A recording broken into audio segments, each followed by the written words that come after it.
There's something strangely sterile about a soundstage after midnight.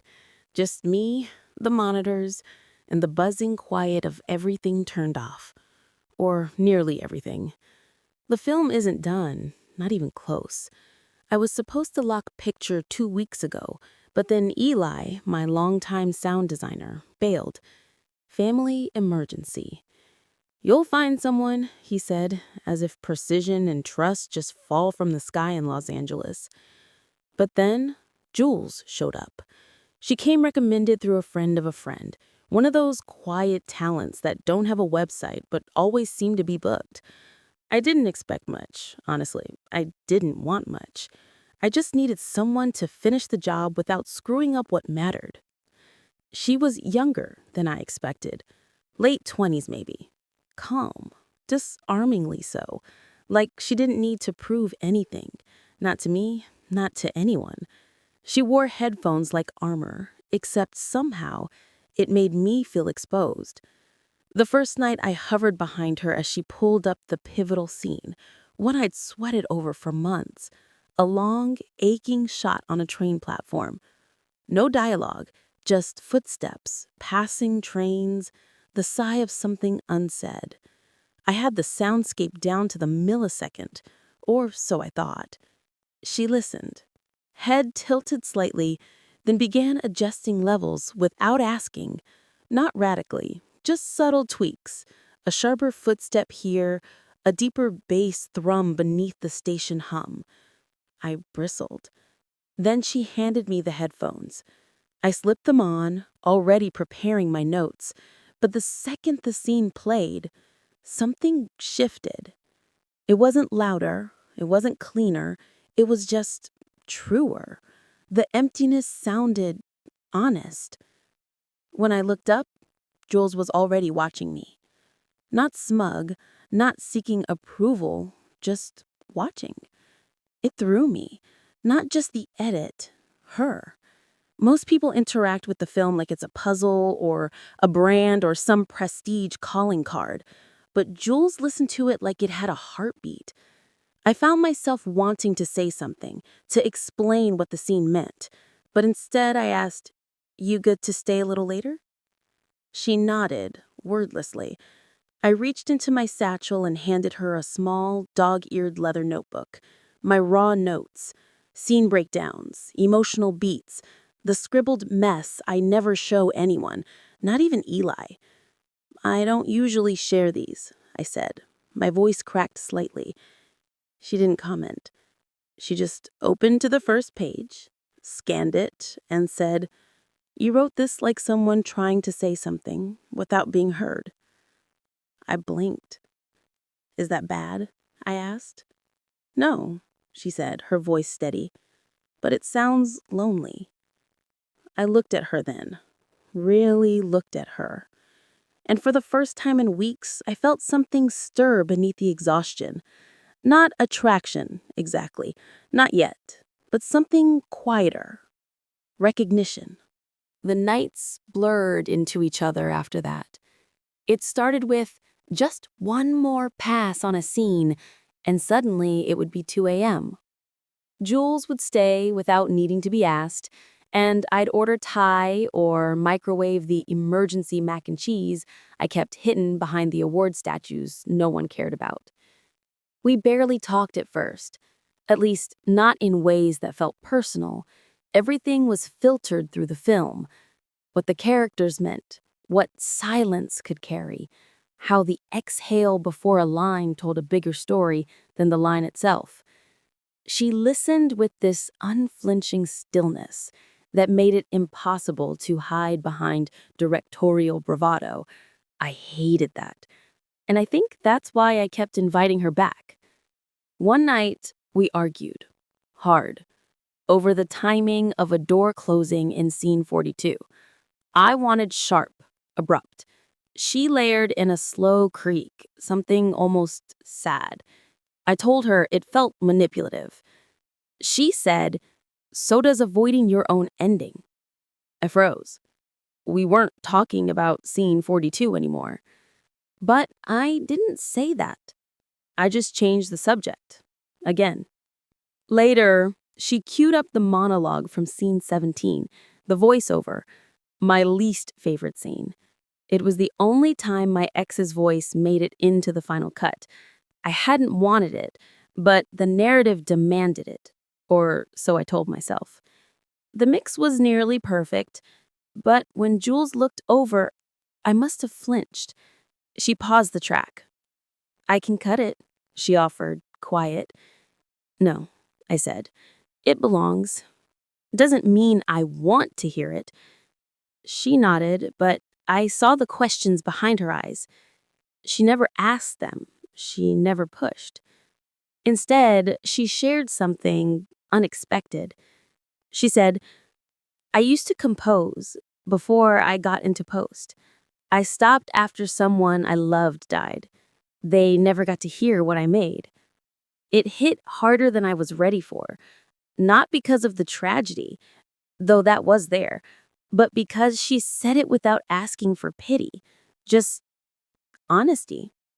I don't know what made me respond the way I did, but I found myself saying, "This film, it's not just fiction. It's it's an apology I never said out loud." Jules didn't respond right away. Then, gently, "You say it through everything else." We didn't talk for the rest of the night, just worked. But it was different. Like some silent agreement had been made.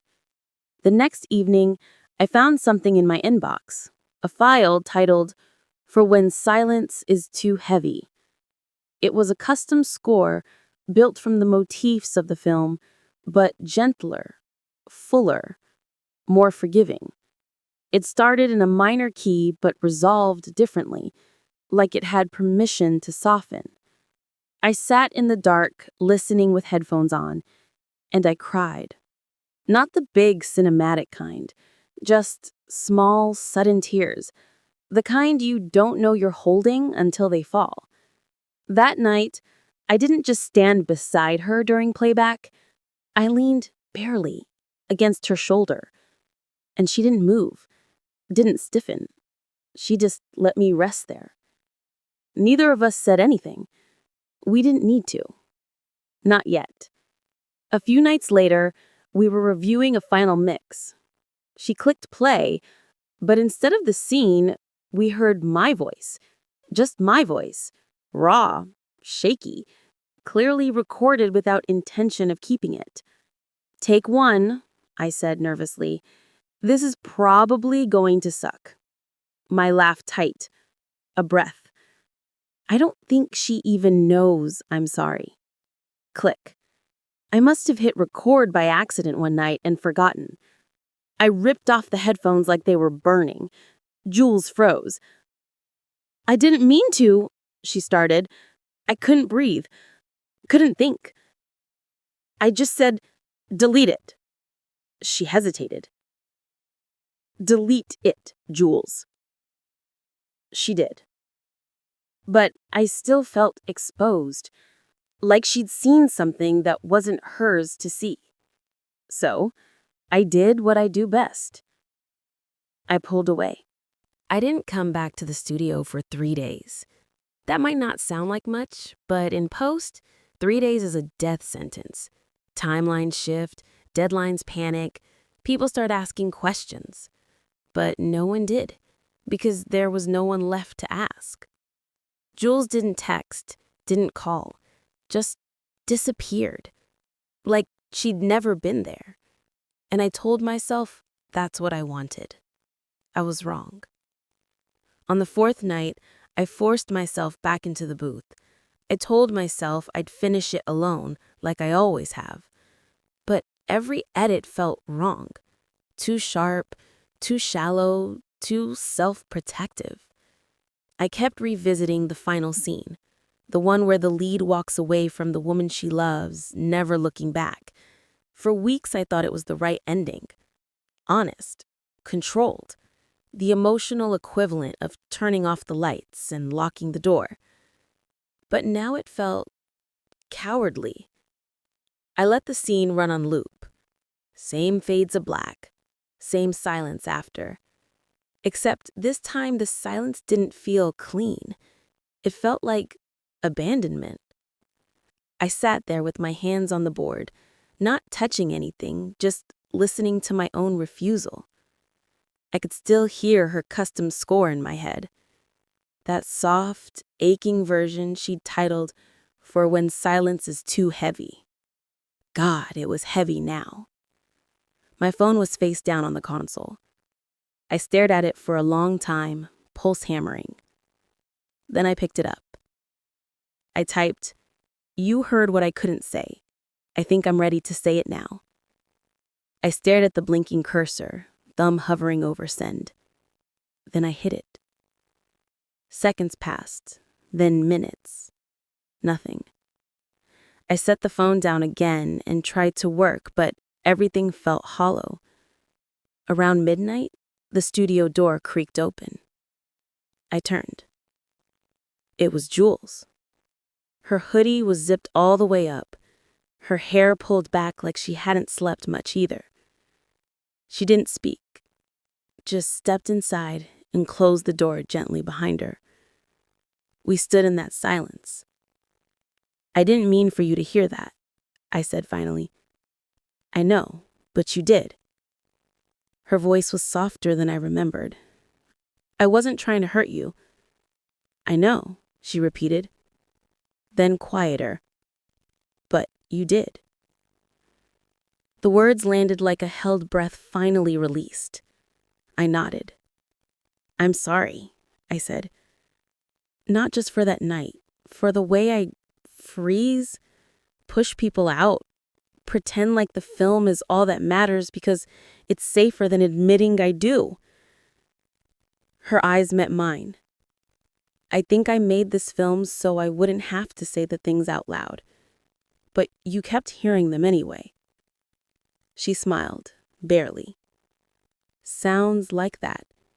Picks up what people try to bury." I let out a breath I didn't realize I was holding. "I want to finish it, but not without you." She hesitated just a second. Then, "Okay." Not a grand reconciliation, not a kiss. Just that word.